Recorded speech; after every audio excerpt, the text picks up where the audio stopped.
எப்போல்லாம் நீங்கள் stressed அவுட்டாக feel பண்ணுறீங்களோ உடனே ஒரு நோட் புக் எடுத்து எழுதிடுங்க உங்கள் எமோஷன்ஸ் எல்லாமே. அது கோபமாக இருக்கலாம், இல்லை வருத்தமாக இருக்கலாம், இல்லை பய உணர்வாக இருக்கலாம், எல்லாத்தையும் ஒரு பேப்பரில் எழுதிடுங்க. ஒருவேளை அது நன்றி உணர்வாக இருந்துச்சுன்னா கிராட்டிடியூட் ஜேர்னல்னு சொல்லுவாங்க, அதை நீங்கள் எழுதி வச்சுக்கலாம்.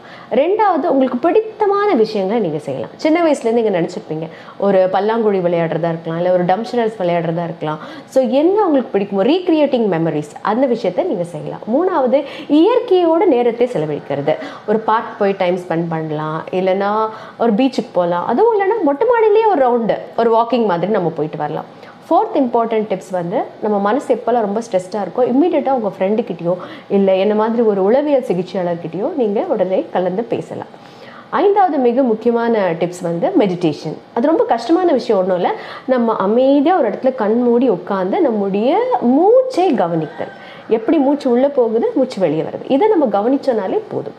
ஸோ இந்த 5 டிப்ஸ் பார்க்கும்பொழுது நம்முடைய வாழ்க்கை, நம்முடைய மனம் மிக மிக சந்தோஷமாக